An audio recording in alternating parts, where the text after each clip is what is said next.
Libro de Levíticos, video número 2, capítulo 2 de esta serie. Estamos hablando de las ofrendas. Hoy nos toca hablar de la minjá, que se traduce como oblación, y vamos a aprender algunas cosas tan importantes de este libro tan poco estudiado, que yo estoy tratando de hacérselos un poco más claro para que le hallen el interés que tiene, porque es un libro de suma importancia.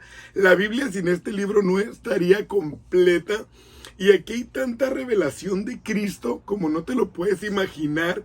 Por eso yo les digo, no solamente lo lean así de pasadita, sino que hay que escudriñarlo. Bueno, Dios nos dé sabiduría para poder hablar de este tema tan importante. El libro de Levíticos así empieza, parece muy repetitivo en todo lo que habla, pero cuando ya lo empezamos a desmenuzar, analizar, encontramos una riqueza súper poderosa. Bueno, entonces tú que eres un estudioso de la Biblia, pon atención y ve las cosas que Dios va a hablar a nuestra vida. Te recomiendo que siempre agarres un lápiz, una pluma, un papel para anotar cosas que te sean relevantes. ¿Por qué?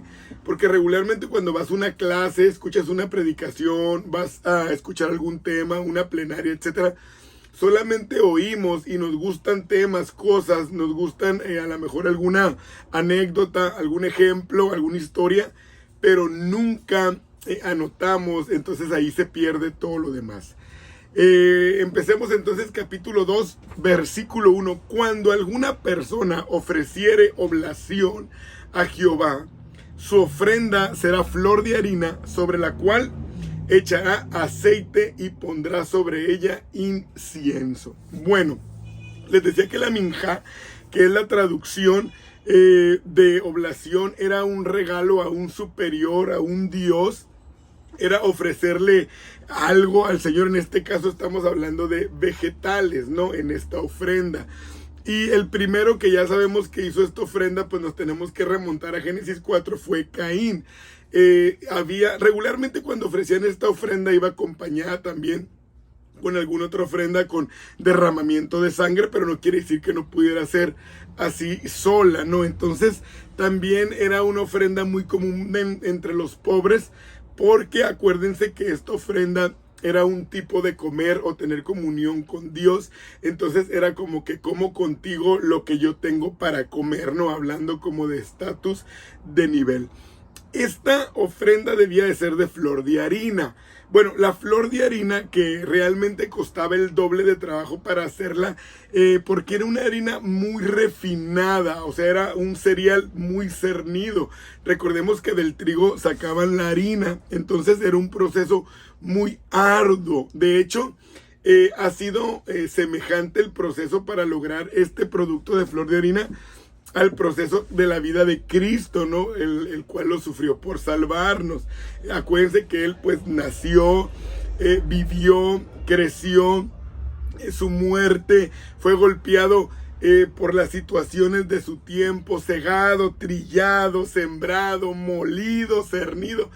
Todo en cierta forma y en cierta analogía vivió Cristo, que podemos asemejarlo a como esa flor de harina, o como lo más refinado. Si asemejamos la harina a la vida humana, bueno, Él fue la flor de harina, la vida más fina, la vida más genuina.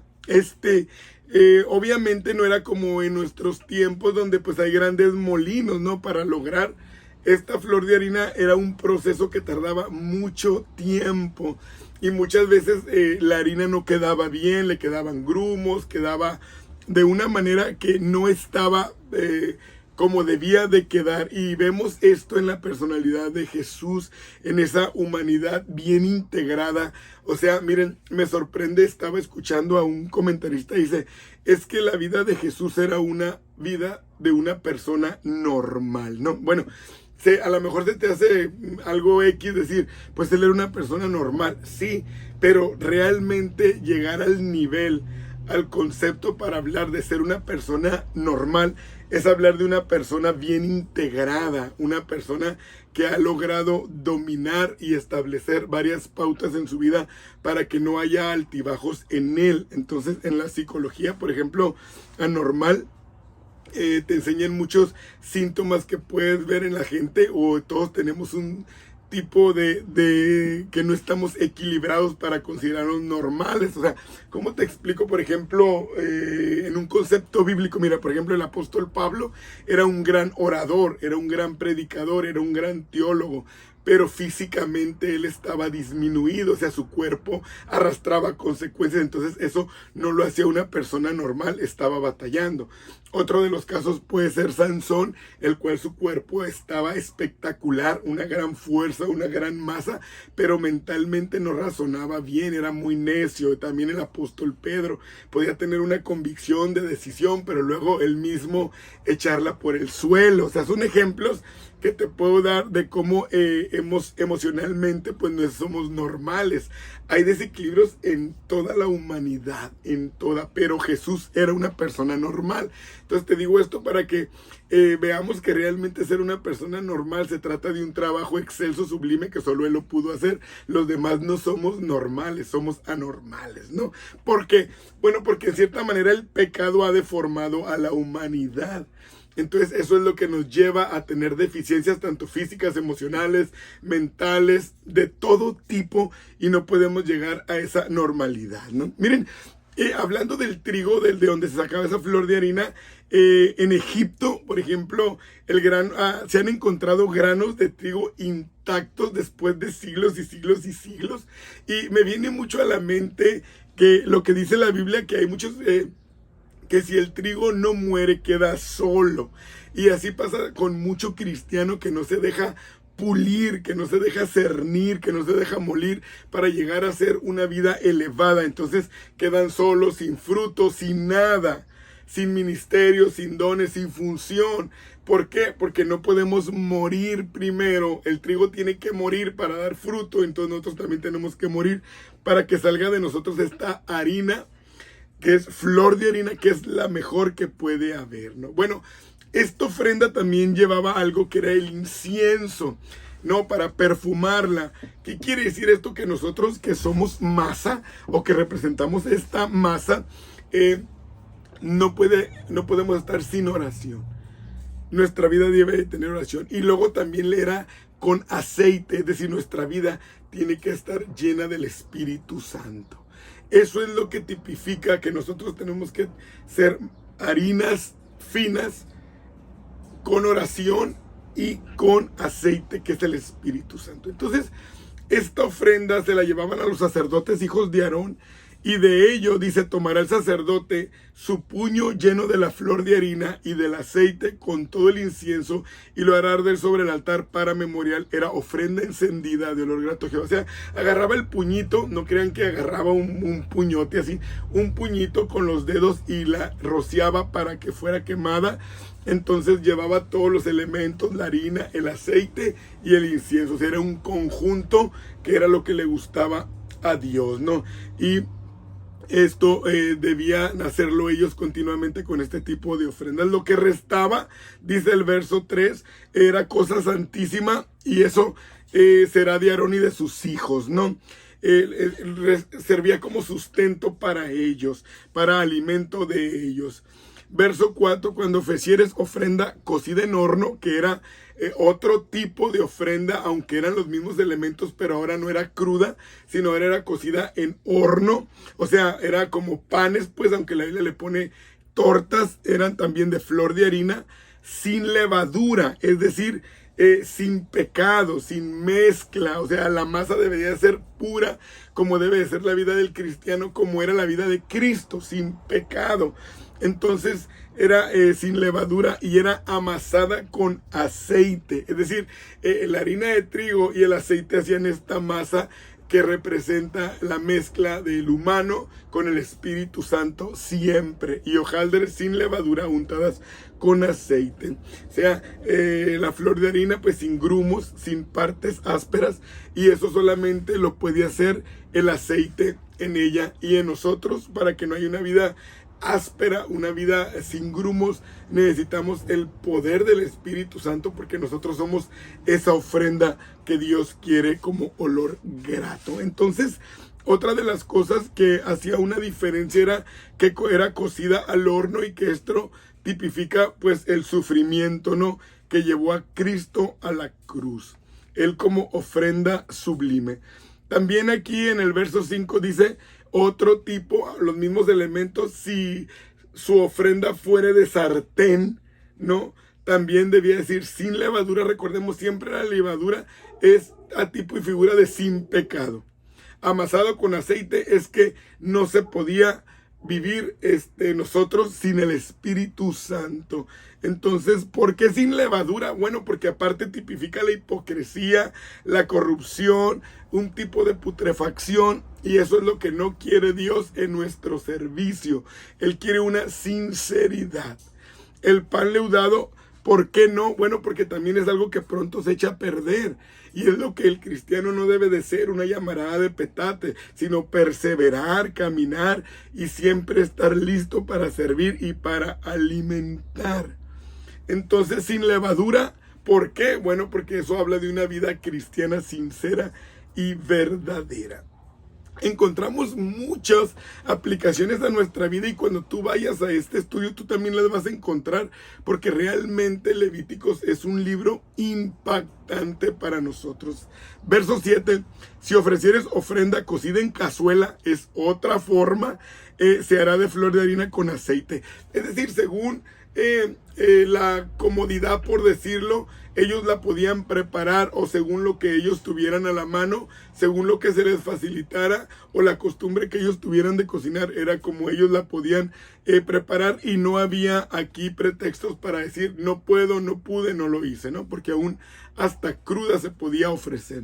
Si ofrecieres ofrenda entonces en cazuela, vemos que siguen estas diferencias, pero son los mismos elementos. Verso 8, traerá la ofrenda, que será estas cosas, y el sacerdote las llevaría al altar, ¿no?, que era el procedimiento correcto. Entonces el sacerdote tomaba de aquella ofrenda para su memorial y lo haría arder sobre el altar, ofrenda encendida de olor grato a Jehová. ¿Qué pasaba con lo que restaba de la ofrenda? Pues era de Aarón y de sus hijos, porque era cosa muy santísima, y lo demás se quemaba para Jehová. Ninguna ofrenda que ofrecieres a Jehová será con levadura. Es decir, tenemos que cuidar mucho que lo que hagamos no vaya mezclado con pecado, con malos sentimientos, con raíces de amargura, porque Dios no lo recibe. Y esto es importante en este tiempo de puro activismo, de pura apariencia, de puro teatro, donde nos importa mucho lo que la gente piense, lo que la gente diga, que nos aplaudan, que nos reconozcan. No, hay que hacer las cosas sin levadura. ¿Para qué? Para que se agrade Dios. Miren esto que les quiero decir. Porque de ninguna cosa leuda, ni de ninguna miel se ha de quemar ofrendas para Jehová. O sea, tampoco ellos debían usar esos endulzantes que ya llegaban a trastornar lo natural. Porque en los ritos antiguos paganos se usaba mucho la miel. Aparte, la miel también es una forma de que la gente sea lisonjera, es decir, te hablan con palabras dulces, te prometen, te incitan, te motivan, pero son mentiras. Ese es un tipo de miel que te endulza la apariencia de algo que realmente no está bien, algo oculto. Entonces el Señor quería que todo lo que se le ofreciera fuera natural, genuino, y sin levadura, pues es hablar sin pecado, ¿no? Verso 12, como ofrenda de primicias la ofrecerás a Jehová, mas no subirán sobre el altar en olor grato. Aquí también hay un punto muy importante. Miren, las primicias, los primeros frutos, ellos, al Dios pedirles esto, no era algo normal, porque era darle lo primero, y debían arriesgarse, porque quizás no tenían más que los primeros frutos, y no sabían si les iban a dar más. Imagínense el primogénito de un animal, y que después ya no les diera animal, ellos lo tenían que entregar a Dios. Era fe. Era fe. Realmente salió lo primero de mi cosecha, se lo doy al Señor, porque confío que Él me va a dar más. pero era un arriesgue. Realmente ellos no estaban seguros de lo que iba a pasar. O sea, ellos realmente estaban confiando en Dios, y a veces lo leemos muy superficial. Sí, pues le dio lo primero de todo lo que tuvo. No, dar lo primero era dar lo único que se tenía, ¿no? Y sazonarás con sal toda la ofrenda que presentes, y no harás que falte jamás de tu ofrenda la sal del pacto de tu Dios. En toda ofrenda tuya ofrecerás sal. Bueno, porque no había refrigeradores como en nuestros tiempos, la sal representaba entonces lo que preservaba aquello que estuviera en su estado natural, en lo bueno y en la antigüedad. Así se salaban las cosas. Entonces ese era el pacto que Dios quería que duraran para siempre, su pacto con el pueblo de Israel. Todo debía de tener entonces sal, porque también era un signo de amistad, de compartir tu casa, tu mesa, los panes. Entonces todo esto iba incluido en el pacto de Dios con ellos. Si ofrecieres a Jehová ofrenda de primicias, tostarás al fuego las espigas verdes, y el grano desmenuzado ofrecerás como ofrenda de tus primicias. Entonces era confiar en Dios, en que le iba a aumentar la cosecha. El grano estaba ofrecido, entonces la fe estaba activada. ¿Qué le tenían que poner?